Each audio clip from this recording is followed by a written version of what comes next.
Hi, everybody. All right, so uh, I never realized how quickly these weeks went until certain points in the semester.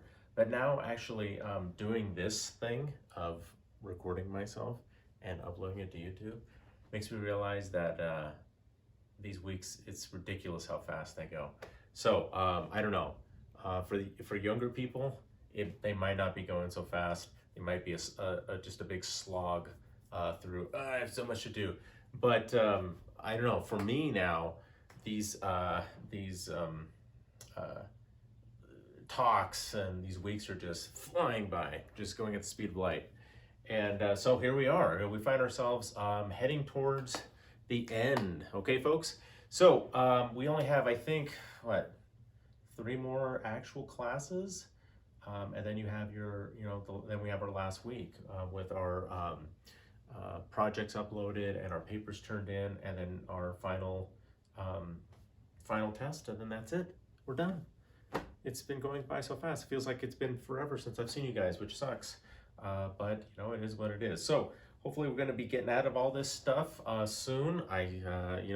There's talk about this, talk about that, but who knows? The talk transforms day in and day out. So we're going to just continue on with what we need to do and get you guys ready for that final examination. Okay. All right. So let's see what we got here. All right, folks. So we've got our maps, everything else up here. Last week, we were talking about this identity, right? And we're talking about identity, and we're talking about for the first time in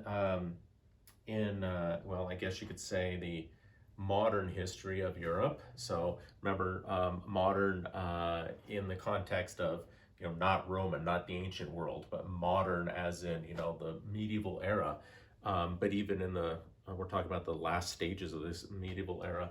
We were talking about identity. We were talking about the rise of representational government, and that's what we ended up finishing with last week.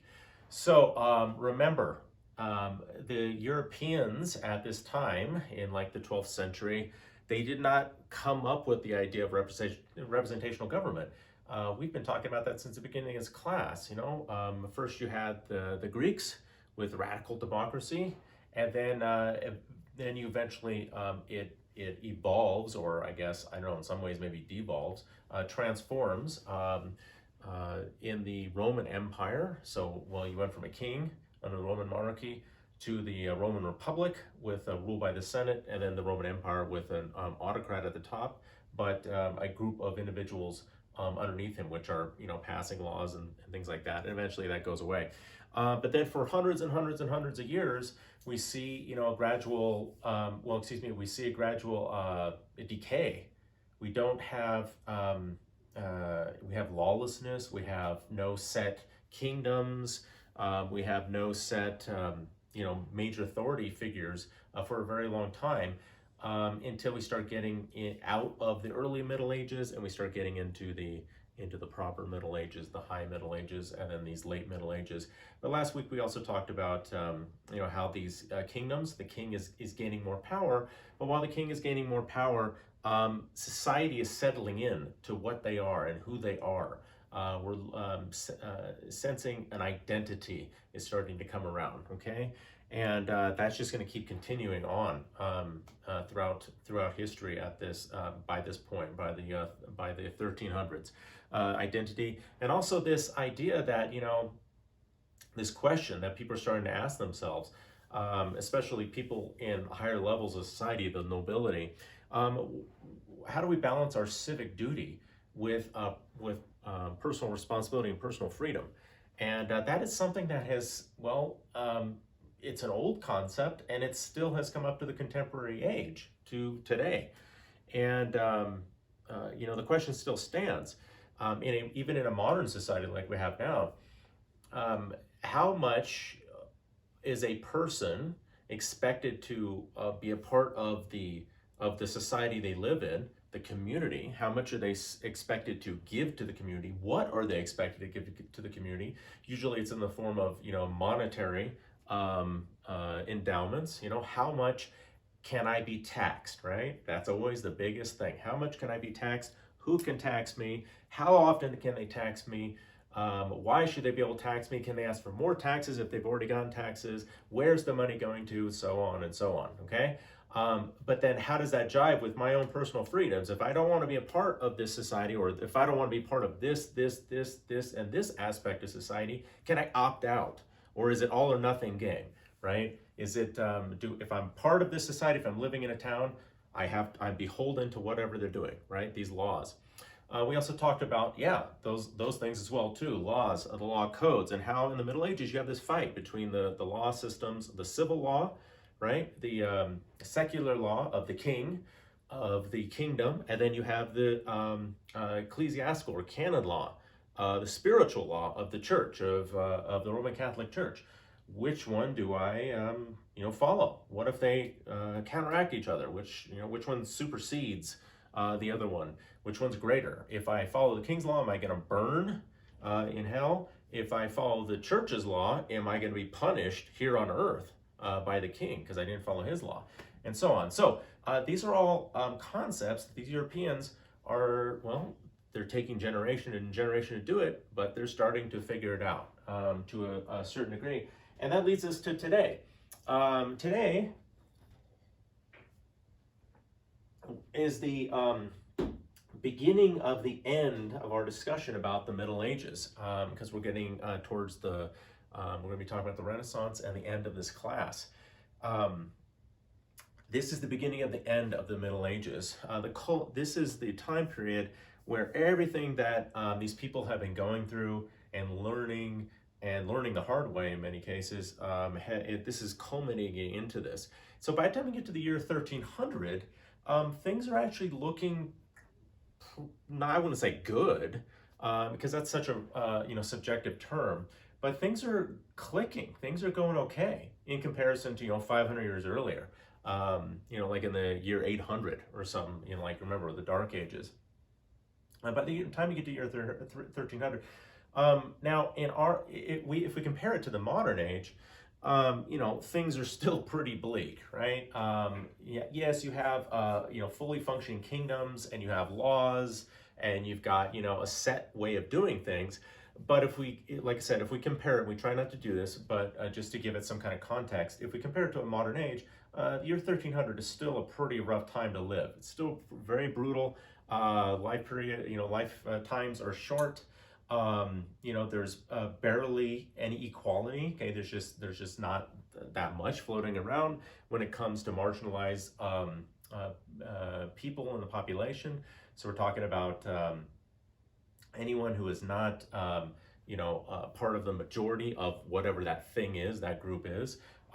There's no such thing as, well, there's diversity, but there's no such thing to a large part as equality. We see a little bit of that, like we talked about a couple weeks ago, in the south of Europe, okay, in the southern economy, because remember the one thing that all these people had that was uniting them was economy, right? Was money, making money, trade. So for the large part, most people ignored, the color of your skin or the god you worshipped, or whatever. They were focused on making money. And to make money, you can't say, oh no, I can't do business with you because you're X. No, it's I'll do business with you because you have money and I need that money, or vice versa, I have money and you have something I want, okay? But yeah, so let's get going. Okay, so your guiding question for today, and it is up there in the study guide, is explain in what ways late medieval Europe began to show the trappings of a modern society. And it really does. There are many different ways that this time period, 700 years ago, starts to show us the first gleam, the first instances of a modern society. Many things that we would almost recognize now in today, in our time. It would still look very different how they did it, but we could understand many of the concepts, and you will understand and know, like, oh yeah, I've heard of that. When we talk about it, when we get to that, when we get to those points in our talk today. But explain in what ways late medieval Europe began to show the trappings of a modern society. And like I said, it really does. If I took you back, like I said, to the year 800 or 900 or 700, even earlier, it'd almost be like the Stone Age to us, like how, primitive these people are, how much have they fallen off from the way that even the Romans were before. But by the time we get to the year 1300, things are starting to look pretty good. And they go pretty good for about a quarter of a century, until we get to the year, the late 1320s, 1330s, and then especially when we get to the half century, so the 1340s and 50s, everything goes right back in the toilet. We're going to talk about that in part 2, okay? But for right now, part 1, things are looking pretty good. We're going to talk about why and what's going on, okay? All right, folks, so by the year 1300, here's a really cool map, and you'll see all this when you download the pictures. But by the year 1300, there is a direct connection now between these 3 large land masses, right? So you have Europe in the west, you have Africa in the west, and then you have Asia in the east, okay? Right there in the middle is the Levant, like we've been talking about since the beginning. Remember where civilization started. Here is where it all started, and now it's right there in the middle of all this stuff, this giant hodgepodge of trading routes and regions and places where certain things are grown and places where certain things are built and whatever it might be. By the year 1300, this is the beginning, really in earnest, of connection between these 3 major continents, right? And the trading empires between them, okay? By the year 1300, Europeans are very aware of that there's rich lands to the east, okay? Of these places called, China and Japan. They have different names for them, and they don't really understand how things go over there.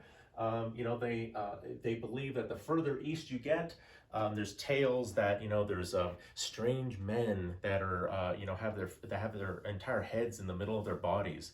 That there's people that walk on all 4s like animals. That there's people with 3 heads. There's all these great tales about like a traveler, like Marco Polo. Or others, Sir John Mandeville, who go off to the east, or say they go off to the east anyway. Marco Polo did, Sir John Mandeville did not. Then they come back, and what do? They write a book about it. And they write a book about their lives, right? Like an autobiography.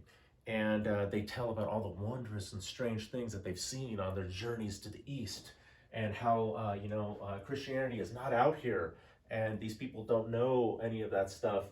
But they have, these giant cities, and they have all this, crazy way of doing things, and they worship strange gods, and they do different dances and festivals and all this other stuff, okay? But remember, by the year 1300, we still have not gotten to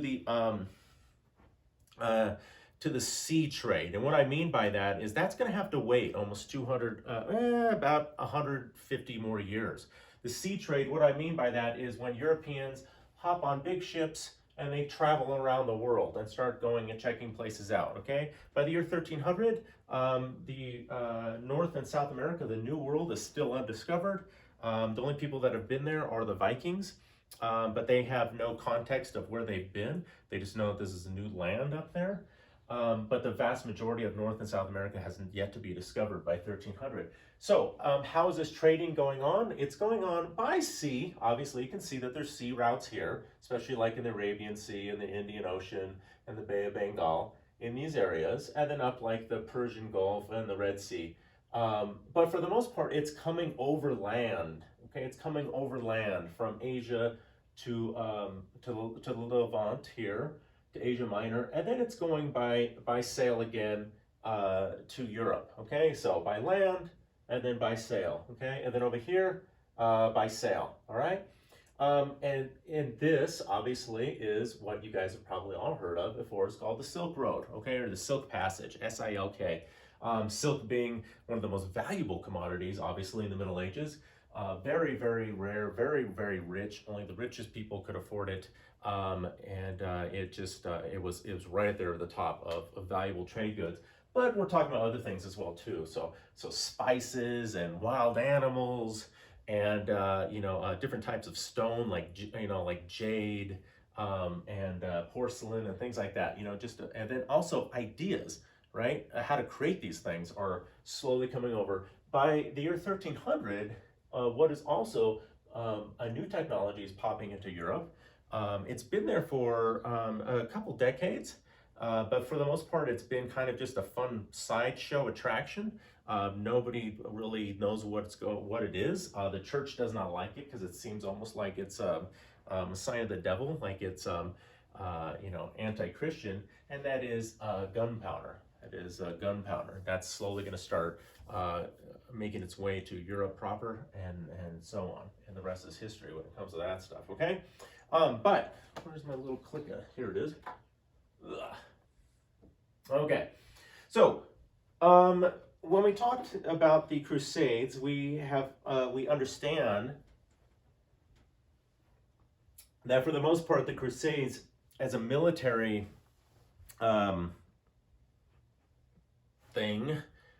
operation were largely failures, right? The first one was a resounding success, and there's a lot of reasons why. But the second and third were, they did not meet the military requirements that they were trying to do.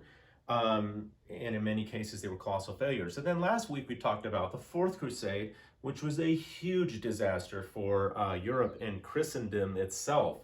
Remember, the Fourth Crusade supposed to go over there to the Holy Land, retake it, because remember, the Muslims had retaken everything that the Crusaders had taken in the First Crusade. And that's in the early 1200s. So 1204, they hop on their ships, Venetian ships. They hop on their ships. They don't even make it to the Holy Land. They instead get sidetracked and they go to the grand city of Constantinople, right? The city of Constantine that's still around. It's been around there for over 900 years at that point. And what do the Crusaders do? A Christian army takes over a Christian city, slaughtering its inhabitants and laying low this city of over 500,000 people, the largest city on the planet. And in effect, kicking open the door for the Muslims, more specifically the Turkish Sultanate, to start slowly, eventually pushing into Europe proper. Okay, so right here, remember, you have Constantinople. It's kind of like the giant gate that's barring any further expansion by the Islamic armies to flood into Europe proper. And what happens? After 900 years, it finally falls, not to some outside group, as in, outside religious group like the Muslims, but to a Christian army, to a Crusader army. And this irrevocably splits the church. Okay, remember, the church has been split for over 200 years at that point, almost 200 years at that point. But this is the irrevocable schism, right? So even today, in the year 2020, there still is in the West the Roman Catholic Church, and most of Christians in Western Europe belong to the Roman Catholic Church. Okay, and then it's different offshoots once we get to the Reformation, and then in Eastern Europe, the vast majority of people belong to the Greek Orthodox Church, and that's how it's been ever since. So 800 years later, I don't see that changing anytime soon. So things in the past, even if you go back that far, things in the past definitely have a role to play in what happens in the present time, and we're still dealing with those repercussions, right? In the modern time. Okay, folks. Remember, who brought those Christian Crusaders over there? Other Christians, and they were the Venetians. Okay, so we'll talk about the rise of two city-states. Number one is Genoa, and the second one is Venice, okay?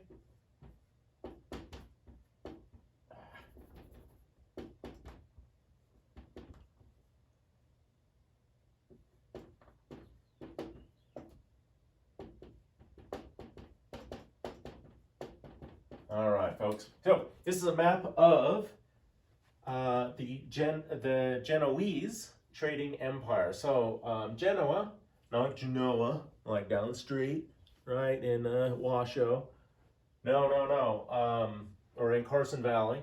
But no, Genoa, right? Genoa, here it is. It is a city-state right in the northern part of Italia, right here. And they were a city-state. Now, we've heard that term before, city-state, heard that term a million times. And Genoa gets developed as a city-state. It's not part of any kingdoms right there. It forms its own government. It has its own city wall. It has its own city council. It has its own, it hires mercenaries to be its army. But its main power lies in what? In its navy. And the navy is not built for fighting and destroying. It's built for what? Trading. That is its lifeblood. You take away the trading ships, you take away the lifeblood of Genoa. And so all around here, we see all of the different colonies and trading ports that they went.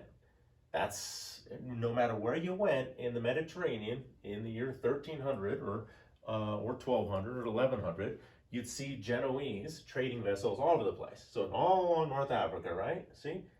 All in the Holy Land, all in the Eastern Empire, all throughout Italy here, Spain, popping all the way out here into the Atlantic, all the way up into Northern Europe here. So look, see, they're trading all the way up here with England, they're trading with the Low Countries, Flanders, Belgium, and so on. Okay, now, if you look, these ships that they're using, and this is technologically a disadvantage, these are meant for smaller areas, okay? Now, obviously you can have big storms on the Mediterranean. It's a huge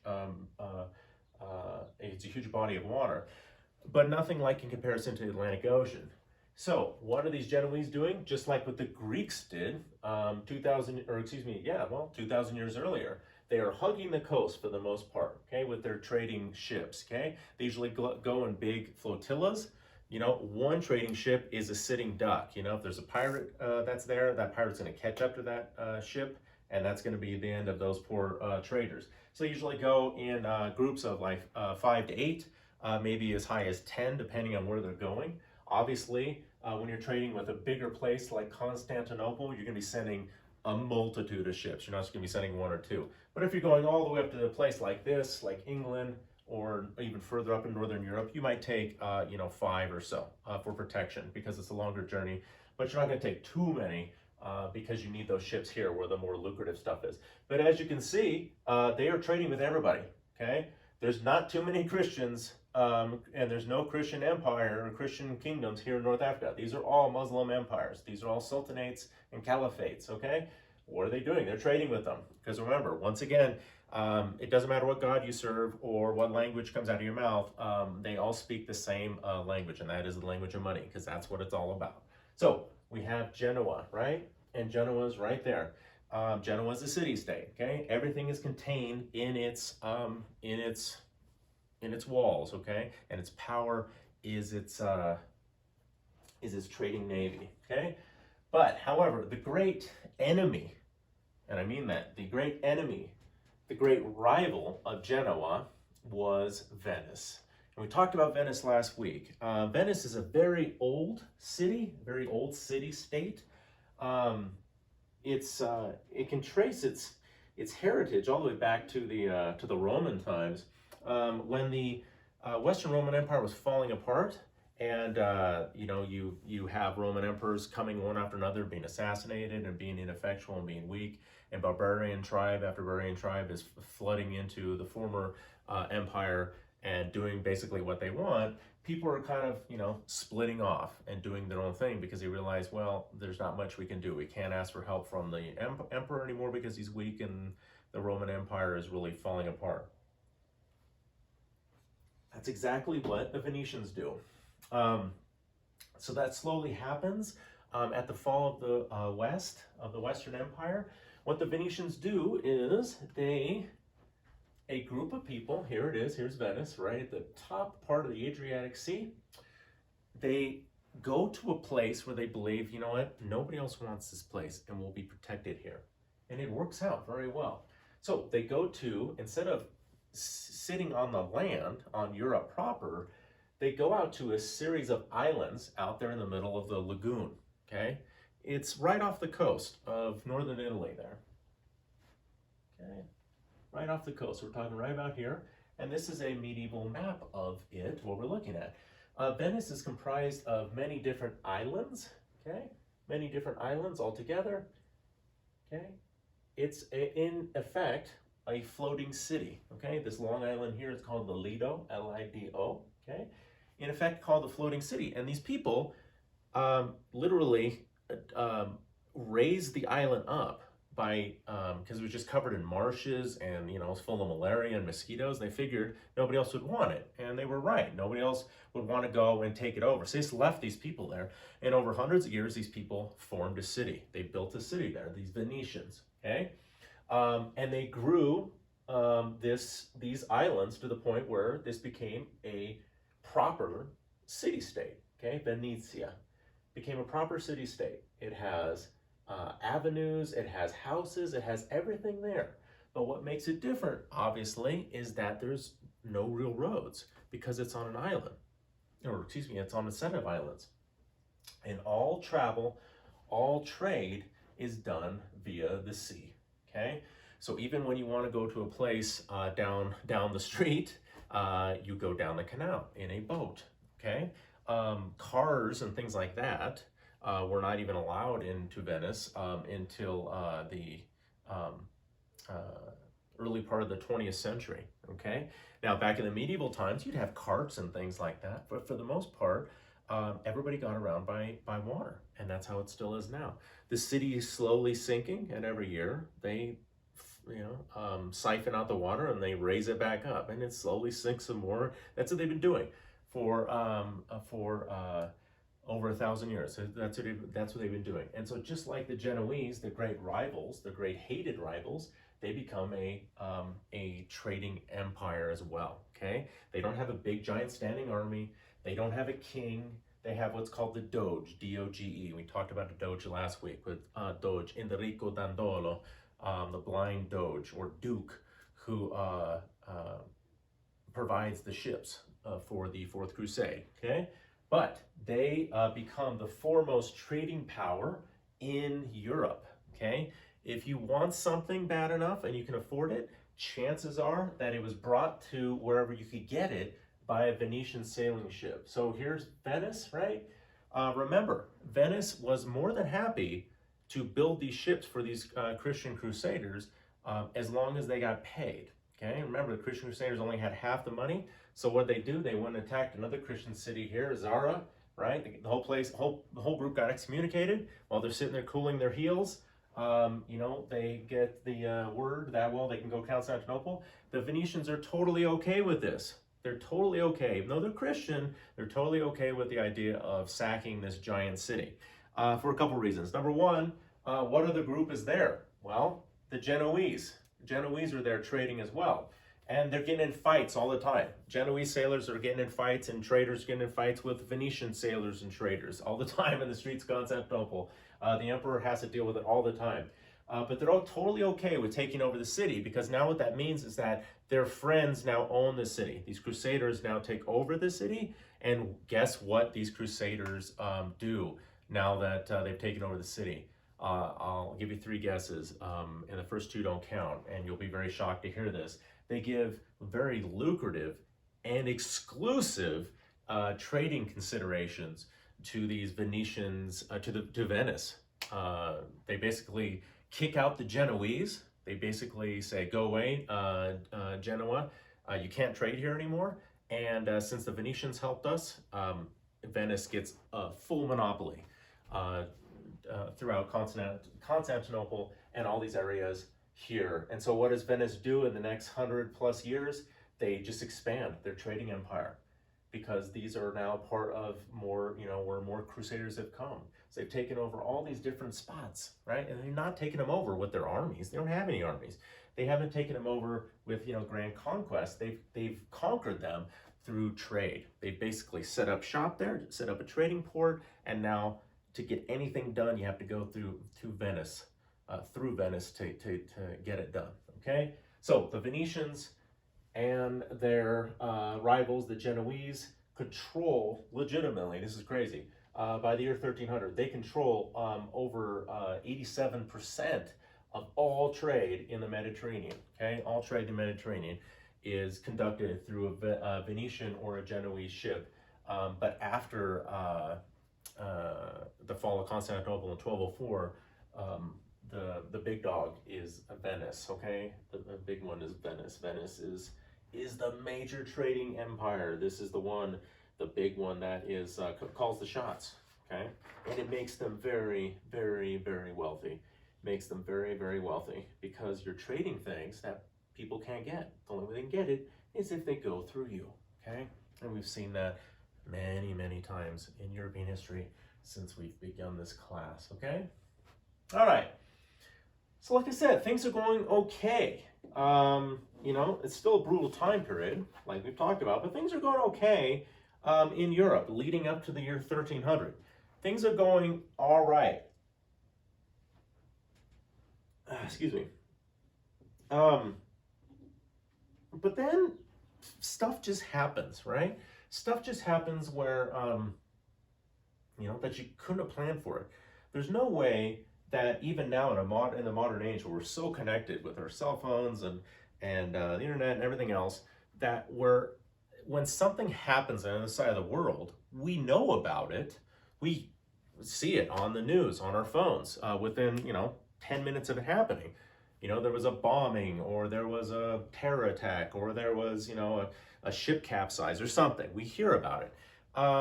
But we don't understand what the implications are for us until they actually hit us. Okay, it's like the ripple effect, right? If I'm on one side of the pond and somebody tosses over a rock over here, I can see them toss over the rock, but the ripples won't hit me for a while. And when they do, usually they dissipate it, okay? And so it doesn't really affect me. But that's how society works. It doesn't matter where you are on the planet. Things have reverberations throughout time and through place as well. And so something starts happening in the early parts of the 1200s, so a little bit after the fall of Constantinople, which will have a drastic effect for the Europeans, and they have no idea, because how would they, right? And that thing that happens begins happening all the way on the other side of the planet, okay? All the way over in north of what is now China, okay? And what happens is these groups, all throughout here, right? There's a giant area in Asia. This is the place, this is the birthing ground of all of the different horse warriors that have slowly come out over generation and have pushed west towards Europe. And we've been talking about those guys for a long time now, right? With the rise of the Huns and all these other barbarian horse warriors that have, you know, that plagued the Romans and that will continue to plague the medieval Europeans as well. So to make a long story short, in the early 1200s, this area right here, so north of present-day China, here's the Chinese Empire, okay? Here's China, okay? It's ruled by an emperor at this point. But north of them, in what is now present-day Mongolia and southern parts of Russia, is a group of people that are horse people, okay? They are almost born in the horse. The horse is the embodiment of their culture. It is a way of life to be a horse warrior. Okay, these are nomadic people. Okay, they don't have giant cities or anything like that. They move around in tribes of a couple thousand people. They settle down on the plains. They do their thing, and after a while, when all the grasses are really, you know, chewed away and eaten up by the horses, they move on to something to new pastures, and then they do their movements and their pilgrimages to like holy sites and things like that. Okay, depending on the time of the season. But the horse is the embodiment of these people's culture. Okay, the horse provides, the horse takes away, the horse is everything. Okay. When you're a boy born into this tribe, you are in the saddle from around the age of 3. So, like, picture sticking a toddler up there in this over this horse. So, boy and horse grow up together to the point where they're physical manifestations of one another's body. The horse can feel the way that the rider wants him to go, and the rider can feel and sense what the mood of the horse is as well. Okay, everything is provided, even so much as these people are not moving around giant herds of cows or anything like that. They're drinking mare's milk. They're drinking milk from the horses. They're drinking they're drinking that milk. They're turning into alcoholic beverages. You can do that with milk. It's crazy. You can stay in the saddle. These people can stay in the saddle for days at a time, riding on these horses. Now, you can't have the horse riding at a gallop because you'll kill the horse, but you can have the horse just slowly going along. But these people become experts at horsemanship. They can do everything from a horse. They can fight from a horse. They can make love on top of a horse. They can get to one place the other the quickest way from a horse. It doesn't matter. They can do everything on top of a horse. As well as, well, I'll get to that in a second. But these people are called the what? The Mongolians, okay? Get rid of this stuff.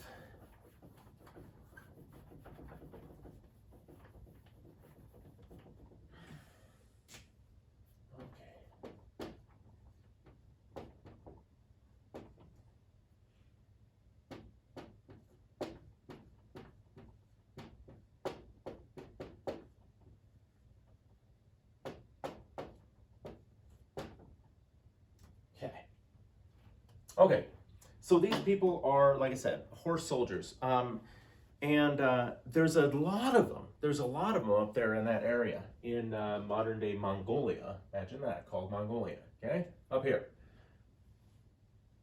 And the thing is that even though there's a ton of them, most of them are separated into hundreds and hundreds of different tribes, which is interesting. Sociologists can do a ton of research on that. That here you have these people that, for the most part, speak the same language, they worship the same gods, they perform the same rituals, they do almost everything exactly the same as the next tribe over, but they're highly territorial and they're highly individualistic, as in individual tribes. So usually a tribe that is over there that you know of, they're not your friend, they're not your ally, they're your enemy. You fight against them. That's what you've been doing. That's what your fathers did, that's what your grandfathers did, and so on. You didn't get along. You routinely went over there on raids, you stole horses, you killed some men, and you stole women, right? And you brought the women into your tribe, you had babies with them, and so on. And then they would do the same thing to you. Come over, raid your tribe, steal your supplies, steal your horses, steal your women, and so on. And they've been doing this since time immemorial, since they can ever remember, okay? They all believed in their great god was the sky god, right? The great blue sky. The sky was literally the embodiment of their god. And so to them, whatever the sky touched, whatever the sky was over, was their territory. Well, obviously the sky is everywhere, so it's all theirs, okay? So to move along, in the early 1200s, so the story goes, we have the rise of a young man. His name is Temujin, okay, Temujin. And he is a young man that has been captured in a raid, and he's basically a slave to another tribe. He's been stolen from his tribe, he's a slave in another tribe. So he's a slave. He's a slave for over 12 years before he can escape, okay? He finds a wife, he gets married, and there's another raid, and they take his wife, and he unites his people, and they go and they fight this other tribe, and he gets his wife back. Great love story. But then he realizes, remember folks, it always comes back to this, it takes one guy, one person to really get the ball rolling, okay, for unification. It's that one person, the sheer force of will, that cult of personality gets it going, and that's what happens. So Temujin, whose name is also Genghis, he becomes what's known as the Khan, K-H-A-N. Khan is like chief or leader or warlord in the Mongolian culture. He becomes the Khan of this group. So he has a bright idea. Imagine that. He goes and he sends representatives out to these other tribes, and he basically says, look, we've been fighting and killing each other for who knows how long, forever. And it's gotten us nowhere. To the south is the great Chinese Empire, right? And then further west, we've heard of other great places too. And what they all have in common is that they have one ruler over all of them. And so he proposes that they unify, they do the same thing. They all unite these tribes, these same Mongolian tribes under one, and they do. And he becomes what's known as the Great Khan, okay? They all pledge to be loyal to one another. This happens around the 1220s. And so they slowly start to spread out. And within 30 years, this is incredible, they create the largest land empire that the world has ever known, okay? This empire will only be surpassed about 600 years later underneath the British Empire. But the British Empire were using, advanced technology, gunships and everything else, okay? The Mongolians were using the bow, okay? The bow and their horses. That's what they're using. And over about 30-year period, starting in the 1220s, they had consumed, taken over this entire area. Everything that is colored on this map belonged to the Mongolians, belonged to the Great Khan, okay? Incredible amount of distances traveled. They took over the Chinese, they took over all of these steppe empires here. They even went into the Arab empires as well here, the caliphates here, okay? Spread all the way here, and they even kept going even further west, okay? They even kept going further west. So really quickly, when they showed up here, this is what would happen when you were confronted with the Mongolians on the march. So the first thing that would happen is you would start seeing refugees. You would start seeing hundreds of people basically with just the clothes on their back fleeing towards your city, and then the word starts spreading, and that's what comes first. What happened? What's going on? There's this group of people that showed up, and they're savage. They kill, and they kill indiscriminately. And so you hear these rumors, and it starts putting some doubt into your mind, obviously. And then here they come, and they come like locusts. They're everywhere. Their horses are consuming all the grass, everything, and they can make anywhere from 50 to 60 miles in a day. So you can't escape them. They're coming. They're unstoppable. So what they do is they show up to your city, your walled city, and you've got all these amazing walls, right? You've got these big walls, and the Mongolians are not good at fighting walls. They don't do it. So what they basically do is they send a messenger to the city, and they give you an ultimatum. Your first choice is submit to the Great Khan. He is the embodiment. He is the ambassador of the great sky spirit. Everything that the sky touches is ours. So everything that you have is ours. You have no king, you have no emperor.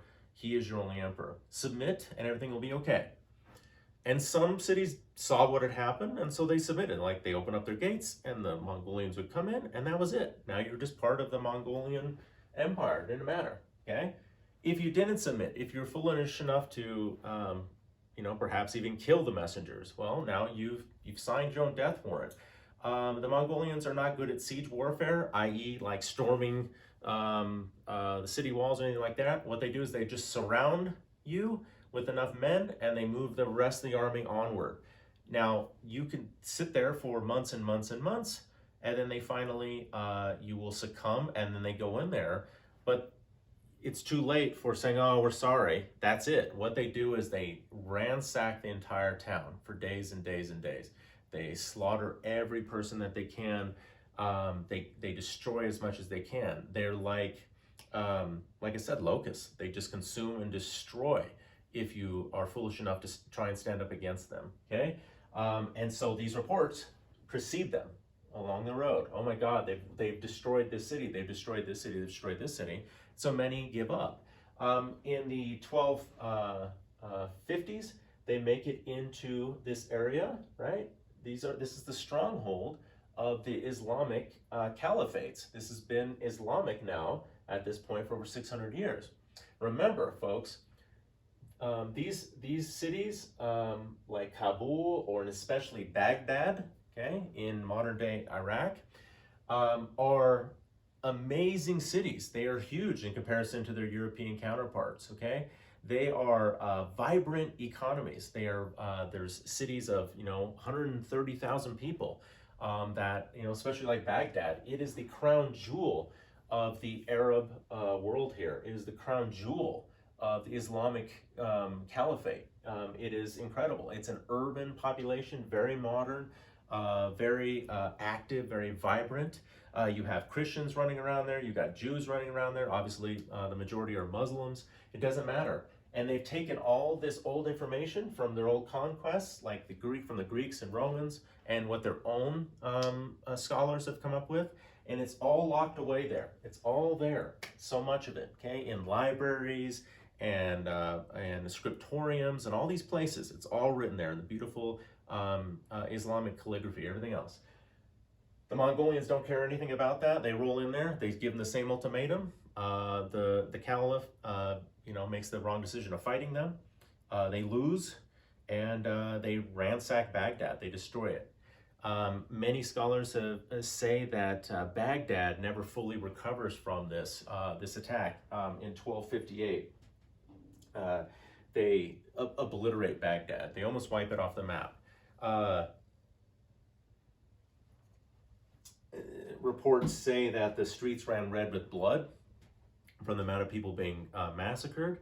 And then the Tigris and Euphrates, the ancient rivers that we first started this class with, ran black with the ink from all of the stuff that was burned and tossed into the river. So hundreds and hundreds and hundreds of years of knowledge, Greek and Roman and Arabic knowledge, Islamic scholarship, basically got tossed into these rivers or destroyed or just burned up to a crisp. That was lost forever, and we'll never see it again. Because the Muslims at that point did not care about that. They cared about taking over, conquest, and so on. The Mongols kept pushing all the way. They made it to this area here, which is modern day Russia and the Ukraine, which were slowly beginning to form an identity of who they were. And they were no match for the Mongolians. The Mongolians wiped them out. The Mongolians, to wrap this up, made it as far as modern day Hungary. We talked about the Hungarians a couple lectures ago. They made it as far as modern day Hungary. They had heard reports that there was a great Western Sea, or the Atlantic Ocean, and they wanted to keep going to that because that was part of their territory. The Christians that were there, like in Hungary and Poland, they formed their armies against these Mongolians, big armies as well too, but these were European armies, so the vast majority of the people were just regular common peasants, right, pulled off their farms. You had some trained soldiers, and then at the very top, the cream of the crop, you had the knights, right? And the knights, well, they thought they would be, these horsemen would be no match for these knights. And in a way, they were correct, but that's not how the Mongolians fought. So what the Mongolians would do is they would show that they had some soldiers right on horseback. They would fire off their arrows, and then the great knights would charge at them. And so if you're a Mongolian with not that much armor on, are you going to sit there and, fight with this heavily armored knight? No, you're going to pull back. And so what was called is called feigned retreat. They kept pulling this European army closer and closer to where they wanted to fight, and then they would spring the trap and they would turn on them, and these European armies got destroyed, got obliterated. There was literally nothing holding the Mongolians back from taking over places, kingdoms even like France or Spain, except that in the 1250s, Genghis Khan died, and according to Mongolian law, all of the great generals, the people who would now be voted on to be the next Khan, they couldn't vote in absentia. They couldn't send their vote back. They had to all go back to vote in person. And so they called off the attack. But the Mongolian Empire lasts as long, all the way up into here to modern day Russia, until the 15 and 1600s, which is just unbelievable.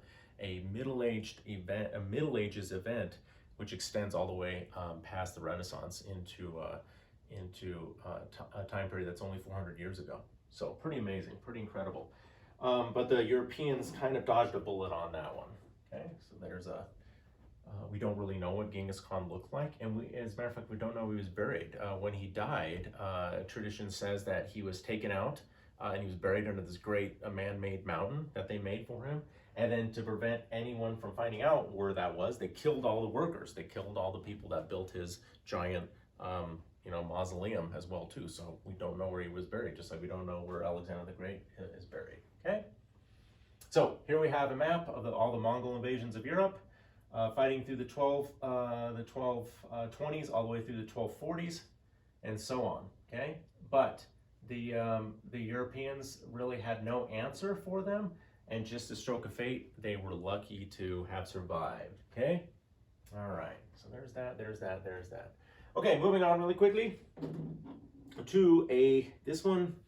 So we go from the Mongols to all of a sudden we're talking about something new. I don't want to belabor more stuff about the church because, we've been talking a lot about the church, but this one is very important. Throughout the Middle Ages, I think we've established the concept that the church was, wanted to keep its power, right? It wanted to keep its hold on power, and not just on the spiritual lives of people, but to a large degree, the political and economic lives of people as well, too.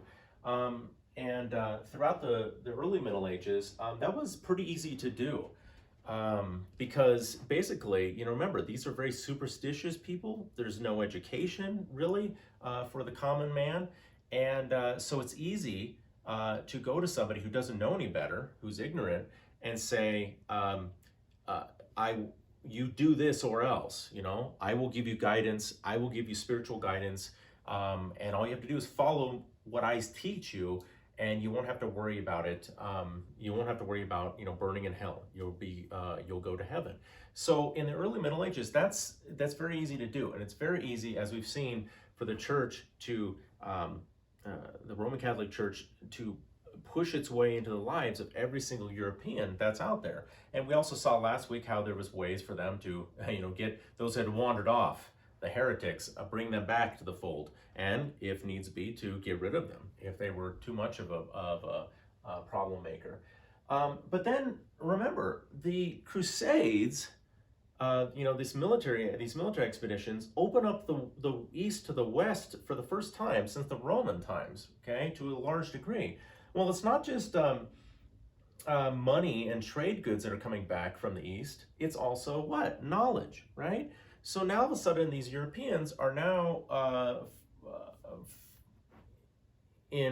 to a large degree being exposed to the knowledge of the ancients. It was there floating around, but now all of a sudden these ideas, these old ideas, are coming back out into the open. And we're talking about ideas that have been floating around for a long time since the Greeks. So like the writings of Plato and the teachings of Aristotle and the writings of the great, Romans like Ovid or, Galen or whoever it might be. And we're talking about like, science and math and religion and philosophy and rhetoric and all of that, right? The Studia Humanitatis, right? The study of the humanities, but also especially about theology. And that's where the Roman Catholic Church has effectively countered any challenge against it, but now it runs into a new problem. And the new problem is the idea of how do we, as church leaders and running this giant organization of the Roman Catholic Church, how do we justify our beliefs, right, our dogma, our theology, with the teachings of the ancient people that were around way before there was a Christian church? We're talking about like Plato or something like that, who died 400 years before the birth of Christ. How do we justify these two things together? How do we put them together? Okay, and so what we do is we get the rise of what's called in the late Middle Ages, the rise of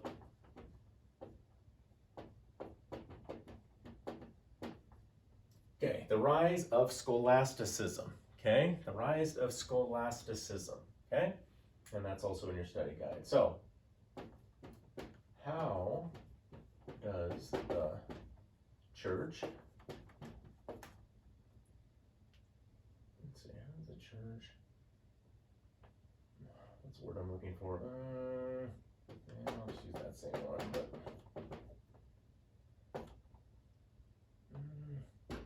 that word I'm looking for.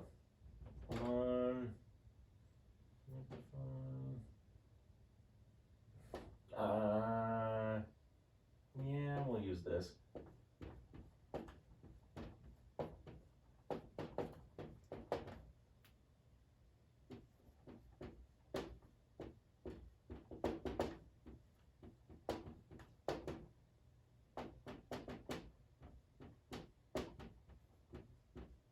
Okay.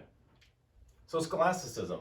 We asked ourselves the question, how does the church justify or corroborate their dogma with ancient knowledge, right? So like, for instance, if the Bible says one thing, and it's an ancient text as well too, but if Christian dogma is saying one thing, but Plato's saying something else, who's right? Is it that, the last 1,300 years of church doctrine is all fake and phony? Well, we can't say that because A, we don't believe that. We don't think it's fake and phony. But we also can't say that because it would, in effect, be giving away all of our power over the masses when it comes to spiritual needs. But we can't just ignore the ancient knowledge either and just say, oh, no, they didn't know what they were talking about. Because now more of it is coming into Europe at this time. There's more libraries, and as we saw, we've seen the rise of universities. More and more people, still the minority, but more and more people are learning about these things and learning about it. And they're trying to say, well, what is he saying? What is, Aristotle, what is Socrates saying? And why does it match up, or why does it not match up with what the church has been telling me for a long time? So they come up with the idea of, in these universities, right? These theological universities, the idea of scholasticism. Now, scholasticism is, let me get to my notes. Okay. So we asked ourselves the question. Scholasticism is the medieval teaching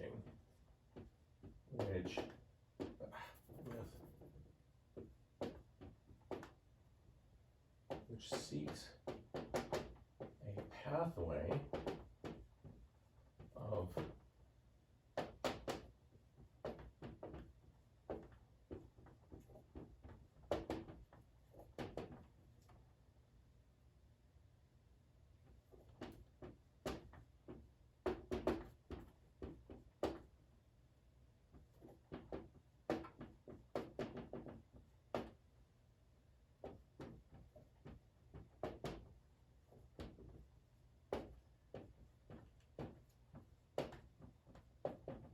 okay. This starts again, so I'm gonna try and explain it. This is tough stuff, okay? All right, scholasticism scholasticism isn't a new thing that the church is teaching about. It's a way or a pathway of teaching about something, okay? It's a method for learning about something, okay? It is medieval teaching which seeks a pathway of teaching and understanding dogma through dialectical understanding and comprehension. So what the heck does dialectical understanding and comprehension means? It means that scholastics, okay, which 99% of them were religious people, but there were some other scholars as well too, obviously, and we've talked about, a couple of them, like Peter Abelard, talked about him last week. Other guys like William of Ockham. These guys weren't necessarily church members, as in like priests, but they studied theology as well. They knew a ton of that as well too. But scholasticism was the medieval teaching which seeks a pathway of teaching and understanding dogma. So how do we explain to the layman, how do we explain, or even to the scholar, how something is, okay? So for instance, if we are talking about like the role of Jesus Christ in Christian theology, Was Christ the Son of God? Was Christ God himself? Was Christ the Son of God, then becomes God? There's a lot of different discussions about this. Well, which one's right? The point is not showing which one's right. The point is showing how did you get to that answer. Okay, so here, let me give you some example questions. These are all questions that these scholastics would have asked themselves, and I'll show you what they did to get to the answer, okay? So, like for instance, they would ask themselves something like, is it reasonable to believe in God? Okay, now that seems like a silly question. Like, well, what do you mean? You either believe in God or you don't. But then you toss in that word reasonable. So basically, they're saying to a person who doesn't believe, you fine, you don't believe in God, but is it reasonable to believe in God? Like, should you believe in God just because? Okay. Number two, does God actually exist?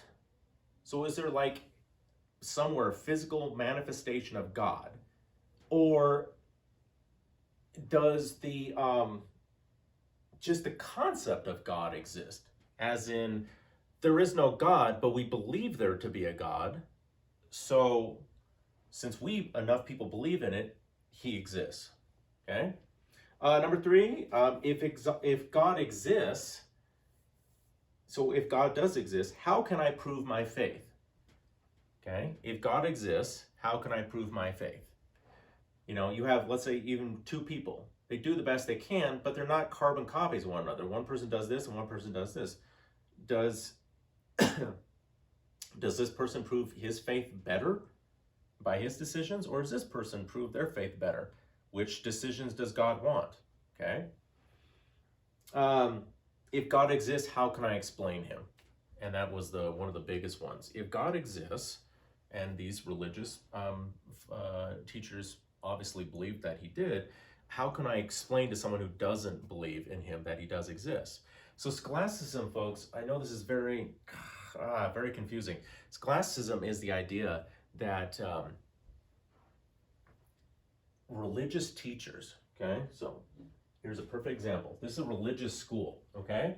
You've got religious fathers, right? Religious lawyers and religious professors from all different areas. And then you have the main professor up here. What are they doing? They're all learning about this. They're all studying these ideas. They're asking themselves these questions. Does God exist?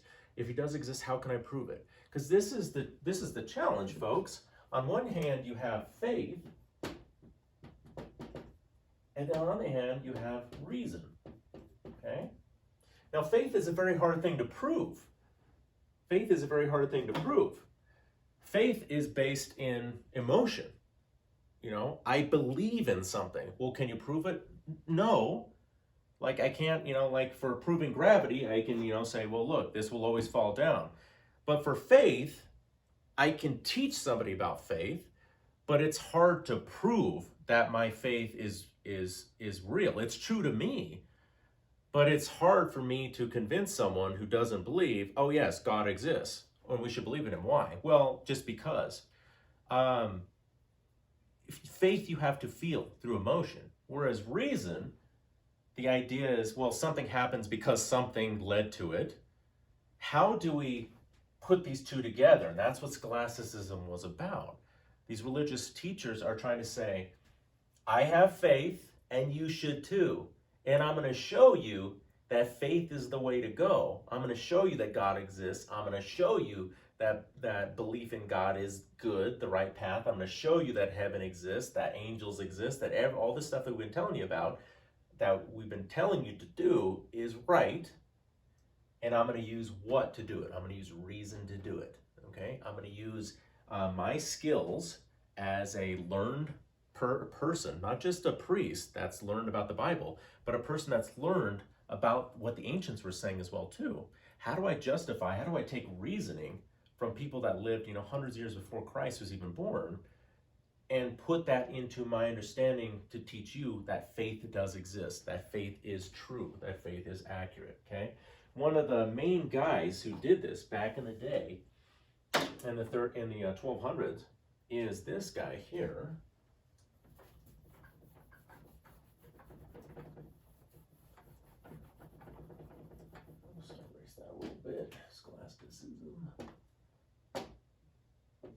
this guy has been made a saint by the Catholic Church.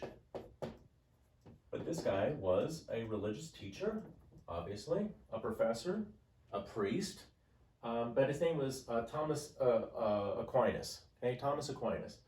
And Thomas Aquinas wrote this big book. Okay, he wrote this big book. Took him many, many years to write it. And it was called the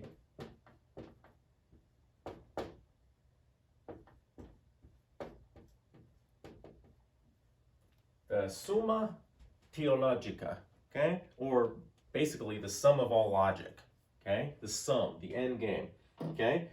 Basically what Thomas Aquinas, he starts out this book with asking a very simple question, does God exist? Okay?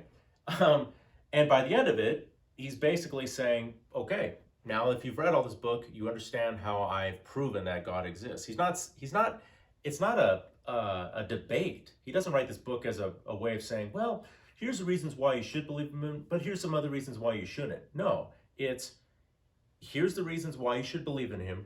Here's reasons why some people don't believe in him, but here's my explanation using reason, right? We had faith and reason, why those people are incorrect. Okay? By the end of this book, this giant masterpiece book that he wrote, a masterpiece of medieval theological thinking, is he's used reason. He's used the dialectic approach, right? Taking, how do we get from this end result and break it apart to get back to, the original question, okay? So this original question is this hard, giant question. Does God exist, okay?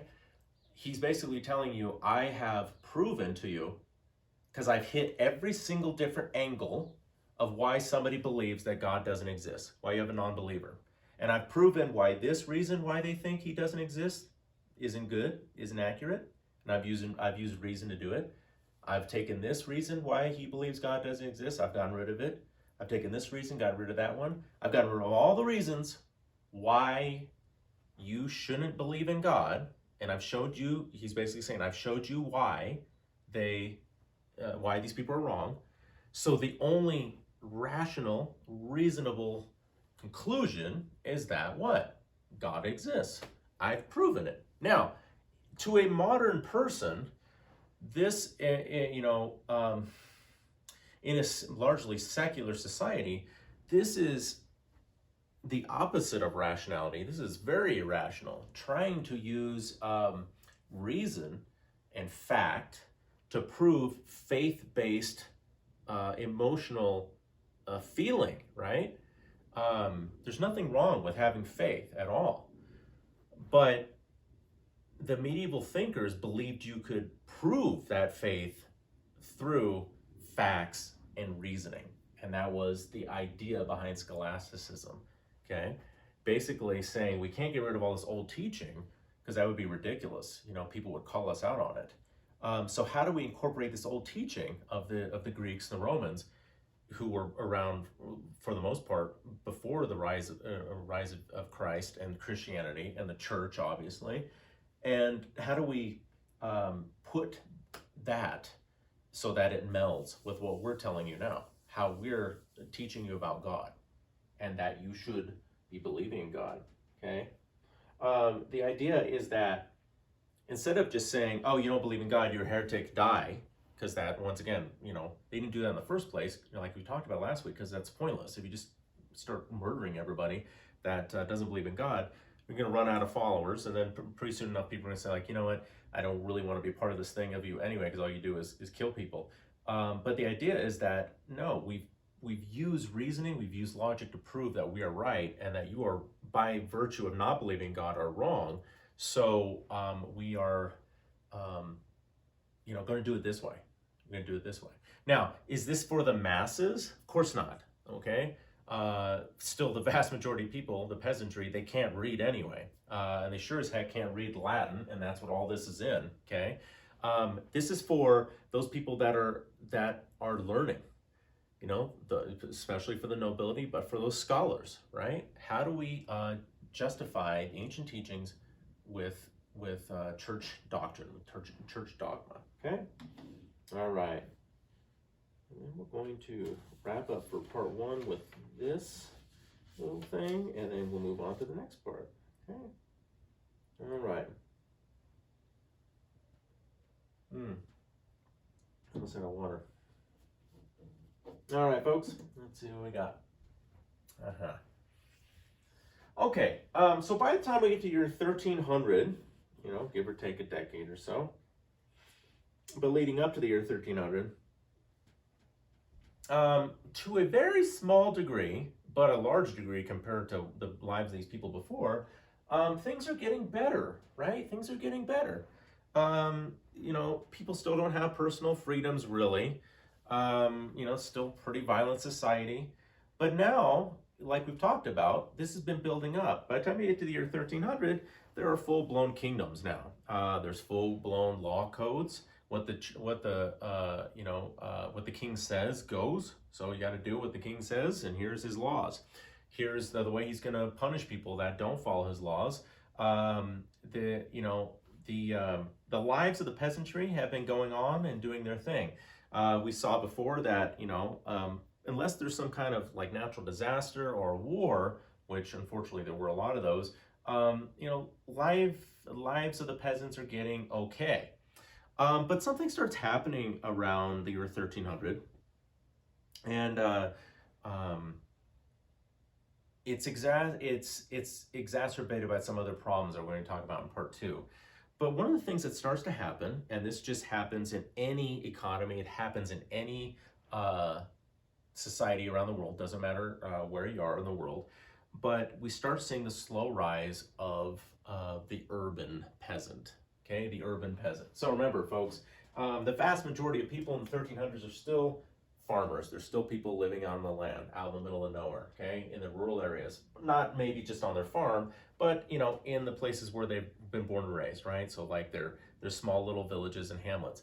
But over time, and this is just what happens as you start getting a more concentrated mass of people together, and you start, now you have an idea of what it means to be, here's France, and here's England, and here's Scotland, and here's, the kingdoms in Spain, and so on. You start to, more things start to develop, and with development comes the rise, right, of urban areas. And this is really an interesting time period in European history, because you get the rise of urban areas. So what that means is that for the first time, in large quantities and large numbers, peasantry is starting to slowly move away from their rural communities and slowly starting to go to these urban centers, to cities, to places where, that are, places that are, obviously bigger, okay? If you're a peasant and you've grown up in your, you're a young man, you're 20 years old now, all you've ever known is your little village that you grew up in, and then one day you gather together what coins you have. Now remember, these people are serfs, right? And we learned that a serf comes from the Latin word or servus, or to serve, but these people are not slaves. Okay, and remember, the nobles don't own them, like officially. They don't have like deeds with their names on them. They own them almost in every other way, right? They own the land, they own their little homes, everything else.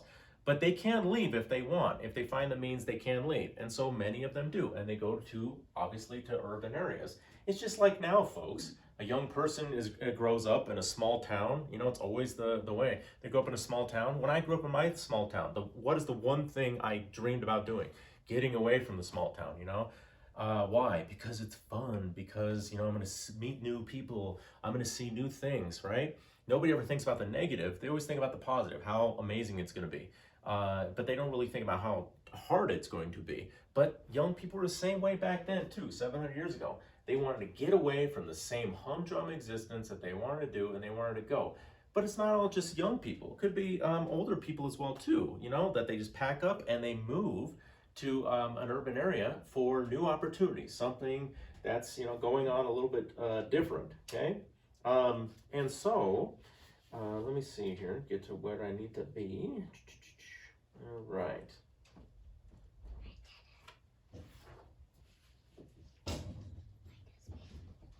Okay, so these people start going to the cities. Now, the city, what does the city offer you? Well, number one, you can see it on the old painting here. A city offers you protection. Okay, city offers you protection. You can go, and now all of a sudden you can't just show up at a house. You have to go through a city gate. You have to go through a place to get into the city. And those city gates there's maybe like 2 or 3. You don't want too many, because then that's a lot of places you have to protect in case there's an attack. But you have to get into one place. So there's a flow of traffic, people coming and people going. You can't just hop over the city walls unless you have a death wish.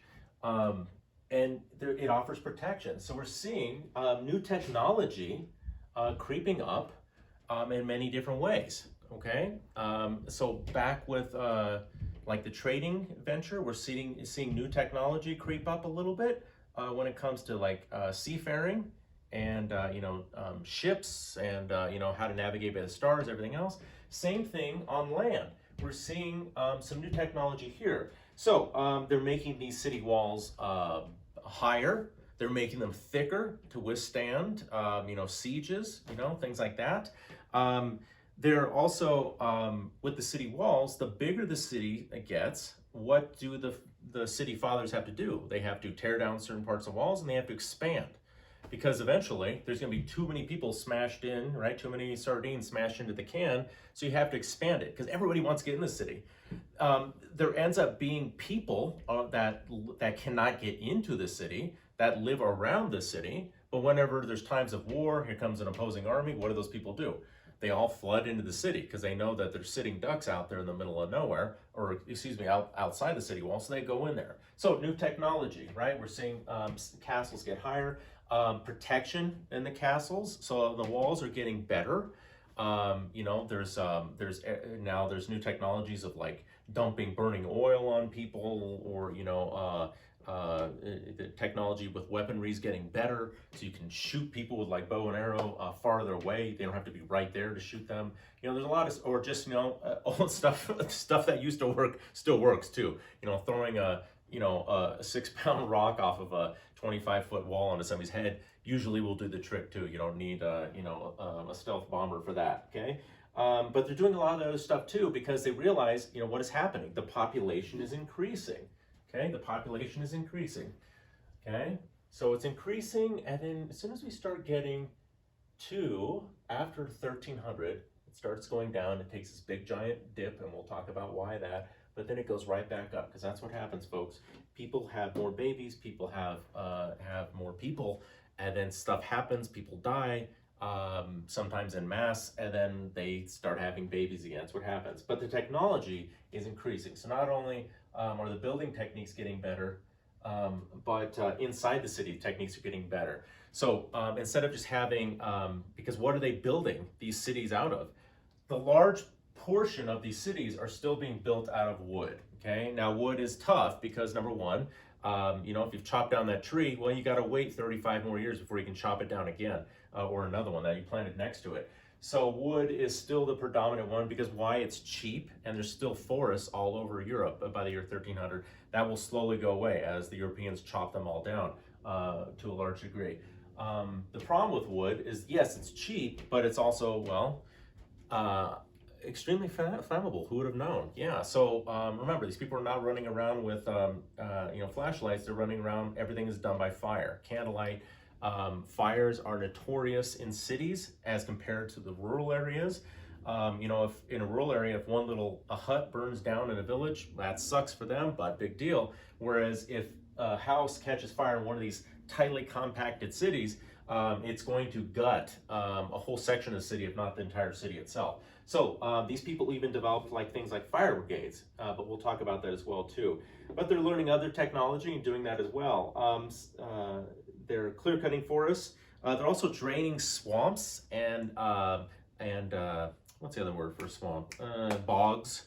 They're draining them. They've found new ways of pumping out water. So new technology. Science is leading the way. They're pumping these things out, pushing the water into the river, getting rid of it, letting the water or the land dry out, and reclaiming the land so they can expand and build more and more and more. Okay. What's most important about the rise of the urban experience, though, folks, and I want you to really understand this, is, I'll write it down here, and it seems oxymoronic, but I'll try and explain to you the best I can. So with the rise of cities in the Middle Ages, so the rise of cities, right? We see, oops, see if I can spell it.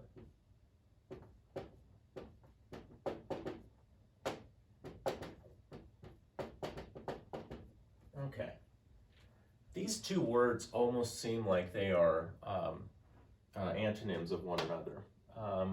How can you remain anonymous if you also are looking for an identity? But these two concepts live hand in hand harmoniously to a large degree. And it's just something that, once again, people don't, it's not like they start teaching this in the schools. There are no schools still, for the regular people.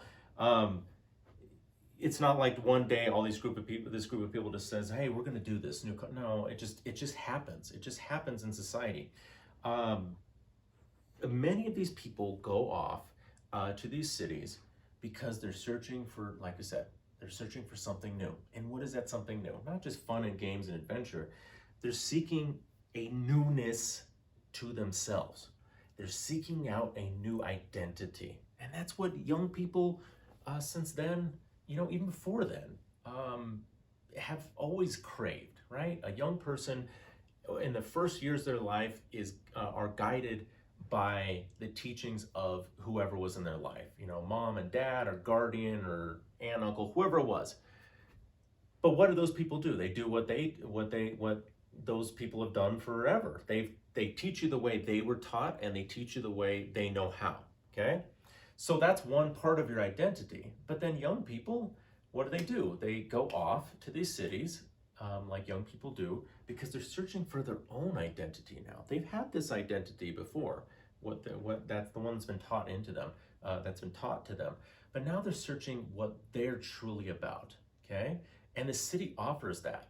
Because remember, when you come from some little rural village out in the sticks somewhere, everybody knows who you are. If you're known as the town drunk, that's what you are. If you're known as the town gossip, that's what you are.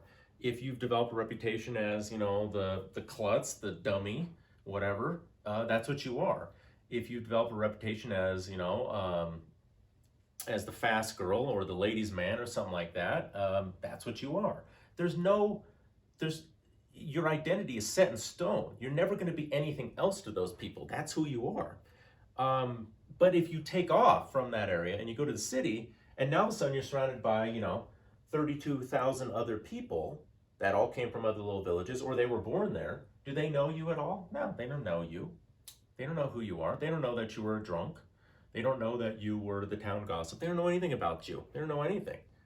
They only know as much as you're willing to tell them, how much you're willing to divulge. So these people are looking for an identity. But at the same time, these people are also looking for what? Anonymity. For the first time in their lives, they're looking for a chance to be on their own, to do their own thing, to just be one of the other people in the city, okay? So going back to the analogy of the town, or excuse me, the village out in the middle of nowhere, there is no anonymity in those places. There is no personal lives in those places. If you've got a small village of like 20, 25 families, everybody knows everyone else. It's impossible to be anonymous in a place that small. Everybody knows everybody's secrets. Everybody knows everybody's, wishes and dreams. Everybody knows every single thing about you, okay? Except for the stuff that you hide, the deepest, darkest secrets. But even then, they're gonna find out about it. It's just the way it goes. That's what happens in little places, right? It's a small world in those places. So when you go to a city, you are striving for that, to be anonymous. You just want to be another person walking down the street going to your job. You just want to be another person going to do whatever they need to do, okay? Just like now. You have people that go off and It's not like when you go to a big city like New York that you're obligated to sit there and introduce yourself to all these other millions of people. It just doesn't happen. You would not have enough time in your life to go talk to every single person. They're just other people walking around you, and you're just another character in their lives too. You're just another extra in their lives, and they're extras in your lives until you let in some other people because you want them in, like a girlfriend or a boyfriend or whatever, a good friend that you party with, whatever. Okay, to those people you now have an identity. But for the most of the population in a city, you are anonymous. You're just another person walking down the street, unless you do something that brings attention to yourself, like commit a crime or be a heretic or something else. But for the most part, you're just another person that's just doing their life, okay? But we see in these cities that you can't get in the rural areas. We're slowly starting to see with this, with people in them, the rise of the anonymity and the rise of identity at the same time. So hopefully that makes sense. We're seeing these modern institutions start to creep up. That could never happen in the rural areas. You're starting, it always starts in the cities and then it goes out to the rural areas, okay? And this happens with progress, and when this happens with science, and this happens with the expansion of rational thinking and everything else. You're seeing the rise of libraries. You're seeing the rise of scholastic places. You're seeing the rise of just public places, like public drinking houses, like a pub. Like you go to, a place in England, you don't go to the bar, you go to a pub. And pub is short for public house. You go to this place and you, oops, the timer went off, so we're gonna wrap up here. You go to this public house and you meet your friends there, and what are you doing? You're sitting there talking about stuff, like people do when they're shooting the breeze over drinks. You're sitting there talking about things. You're talking about all the things that people talk about now. You're talking about politics. You're talking about religion. You're talking about that pretty girl that's sitting over there. You're talking about how you've got this weird smell coming from the bottom of your left foot. You're just, that's what you do. And so we're seeing that, where you don't have that really in the rural areas. Of course you have places to drink in the rural areas, but you don't have, these things start to become synonymous with city life, with city dwelling, okay? Make sure I didn't leave anything out here. One last little thing. So with the rise of the kingdoms and the rise of, this centralized authority, these cities become the main places of power for the king, right? The king owns everything. He owns, the rural areas and the urban areas, but this is where the money is. This is where the money is, not out in the middle of nowhere in some little village. This is where the money is. And so this is where the king's focus is on his big cities, on his major trading cities, okay? And so a lot of civil government starts to obviously creep up in places like this, okay? That you won't see out in the rural areas. And then to wrap up with this part one, folks, with identity and with anonymity becomes, people just do this. They just settle into cliques. They settle into places, even in a city. When you're new there, you find a place where you belong, okay? And we see that in these early cities, these medieval cities. And so we see places that are poorer, right? We see places that, where people don't have much money, they're in one area. People that have all the money are in one area. Other people are kind of in the middle, they're in one area. And then people that are minority populations are marginalized to certain areas of the city. The one that stands out the most is if you, in a certain city of a certain population, the Jewish populations, it is known that you're a Jewish person, and that even by law in many of the cities you are forced to show that you are a Jewish person, so there's no confusion, and you are expected to wear certain implements on your clothes. At the time, we talked a little bit about this last week with the rise of Pope Innocent III and his Fourth Lateran Council, but you're supposed to wear like a white, a yellow circular object here, like a piece of cloth, which signifies that you are Jewish. And so we see these Jewish people getting put not by choice, but you know, you're getting put in certain areas of the city, and people know, you know, well, that's where they are and that's where they stay. And the Jewish people know this is where we stick to our own kind, we do our own thing, because we don't want to mess around too much out there. Because remember, when the law comes down to it, the law universally almost goes with the Christian. Okay. All right, folks. So we're going to wrap up with part 1 there, and we're going to finish up with the rise of the guilds in part 2, and then talk about why all this starts going in the toilet. Unfortunately, it's just it's a great time to be alive for most of these people in the early 1300s, but then as soon as we start getting into the century, things start going to, you know, where in a handbasket. Okay, folks. Well, I'll see you in part 2. Okay.